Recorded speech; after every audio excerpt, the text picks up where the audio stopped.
Facebook പോസ്റ്റിൽ 3D image create ചെയ്യാൻ സാധിക്കും.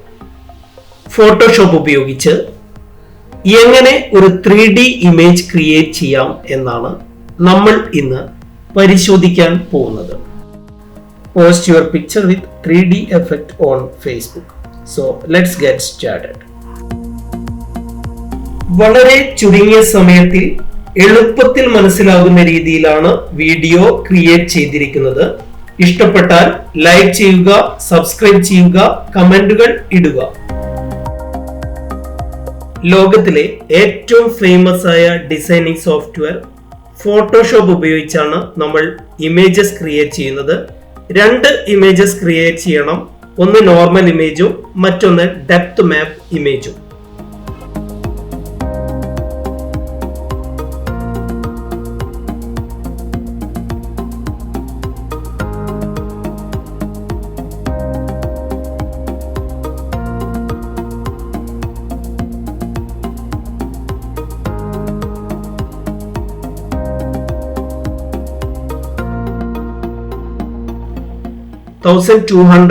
വിഡ്ത്ത് ആൻഡ് ഹൈറ്റ് ഉള്ള ഡോക്യുമെന്റ് ക്രിയേറ്റ് ചെയ്തു. അതിലേക്ക് ആവശ്യമുള്ള ബാക്ക്ഗ്രൗണ്ടിന്റെയും മോഡലിന്റെയും 2 ഇമേജസ് നമ്മൾ ഫോട്ടോഷോപ്പിൽ ഓപ്പൺ ചെയ്തു.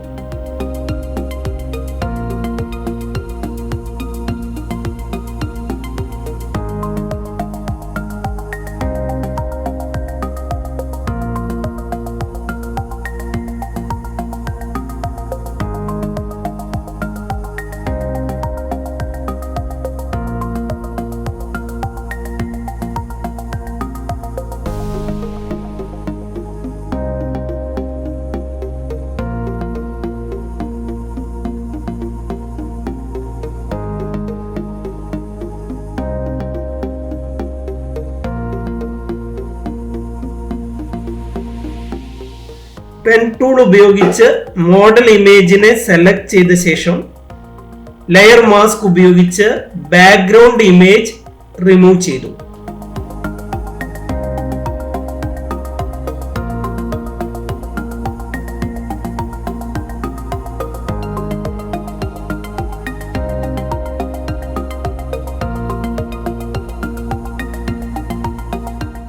ബാക്ക്ഗ്രൗണ്ട് ഇമേജിനെ ഡോക്യുമെന്റിലേക്ക് ആഡ് ചെയ്തു.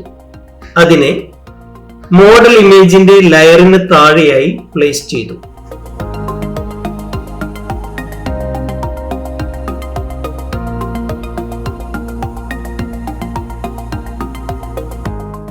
മോഡൽ ഇമേജിനും ബാക്ക്ഗ്രൗണ്ട് ഇമേജിനും ഇടയിലായി 3D എന്ന ടെക്സ്റ്റ് ആഡ് ചെയ്തു.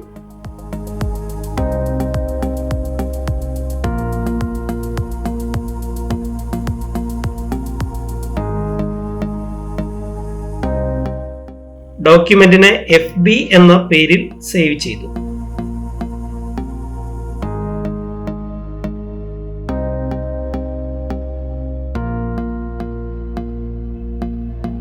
ക്രിയേറ്റ് ചെയ്ത എല്ലാ ഇമേജിനെയും ഒരു ഗ്രൂപ്പ് ഫോൾഡറിനുള്ളിലാക്കി വെക്കുകയാണ്. പുതിയ ഒരു ഗ്രൂപ്പ് ഫോൾഡർ ഉണ്ടാക്കി അതിനുള്ളിൽ ഡെപ്ത് മാപ്പ് ഇമേജ് ആണ് ക്രിയേറ്റ് ചെയ്യാൻ പോകുന്നത്. അതിനുവേണ്ടി മോഡൽ ഇമേജ്, ബാക്ക്ഗ്രൗണ്ട് ഇമേജ്, അതുപോലെ 3D ടെക്സ്റ്റ്, ഇതിന്റെ 3ന്റെയും പുതിയ ലെയർ ഉണ്ടാക്കി ഒരു ഫയൽ ക്രിയേറ്റ് ചെയ്യണം.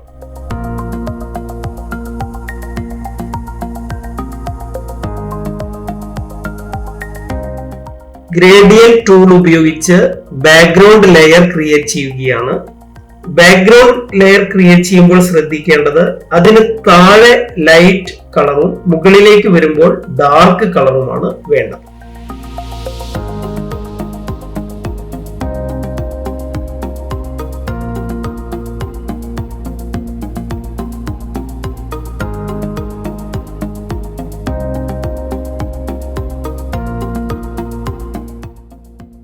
ഇനി നമ്മുടെ മോഡലിന്റെ ഒരു ഡെപ്ത് മാപ്പ് ഇമേജ് ക്രിയേറ്റ് ചെയ്യണം.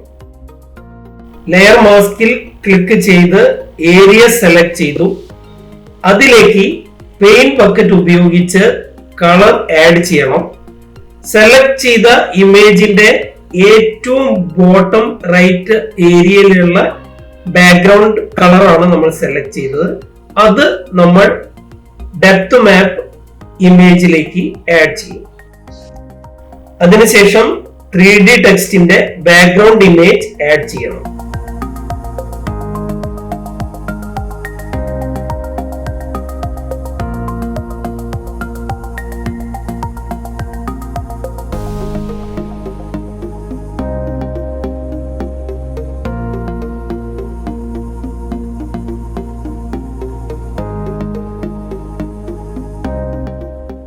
രണ്ട് ഗ്രൂപ്പ് ഫോൾഡർ ക്രിയേറ്റ് ചെയ്തു.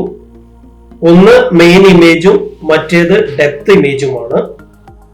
ഇതിൽ സേവ് ചെയ്യുമ്പോൾ നമുക്ക് വേണ്ട ഫോൾഡർ വ്യൂ ചെയ്ത് സേവ് ചെയ്യണം. സേവ് ചെയ്യുമ്പോൾ പ്രത്യേകം ശ്രദ്ധിക്കണം, ഫസ്റ്റ് ഇമേജ് നമ്മൾ fb.png ആയാണ് സേവ് ചെയ്യുന്നതെങ്കിൽ രണ്ടാമത്തെ ഇമേജ് fb_depth.png ആയി സേവ് ചെയ്യണം.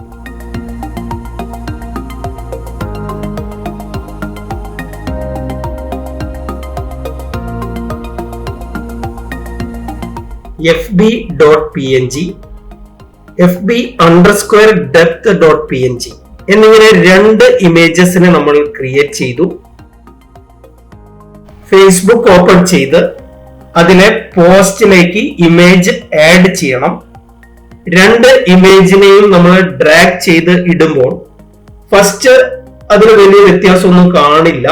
പക്ഷെ കുറച്ചു നേരം വെയിറ്റ് ചെയ്യുമ്പോൾ അതിൽ 3D എന്ന ഒരു റൊട്ടേഷൻ കാണാൻ സാധിക്കും. ഫേസ്ബുക്ക് സ്ലോലി അതിനെ 3D ഇമേജ് ആയിട്ട് കൺവേർട്ട് ചെയ്യും. അതിനുശേഷം ഓക്കെ കൊടുത്തു കഴിയുമ്പോൾ നമ്മുടെ പോസ്റ്റ് ഫേസ്ബുക്കിൽ അപ്പിയർ ആകും. ഫേസ്ബുക്കിലെ 3D പോസ്റ്റ് ക്രിയേറ്റ് ചെയ്തു. Mouse left right top bottom ഒക്കെ മൂവ് ചെയ്യുമ്പോൾ അതിനനുസരിച്ച് ഇമേജ് 3D ആയിട്ട് മൂവ് ചെയ്യണത് കാണാൻ സാധിക്കും. വളരെ സിമ്പിൾ ആയിട്ട് വലിയ ലോങ് ഇല്ലാത്ത വീഡിയോ ആണ് ക്രിയേറ്റ് ചെയ്തത്. വീഡിയോ ഇഷ്ടപ്പെട്ടു എന്ന് വിചാരിക്കുന്നു. വീഡിയോ ഇഷ്ടപ്പെട്ടാൽ ചാനൽ ഒന്ന് സബ്സ്ക്രൈബ് ചെയ്യുക, ലൈക്ക് ചെയ്യുക, കമന്റുകൾ ആഡ് ചെയ്യുക, ബെൽ ബട്ടൺ ക്ലിക്ക് ചെയ്യുക.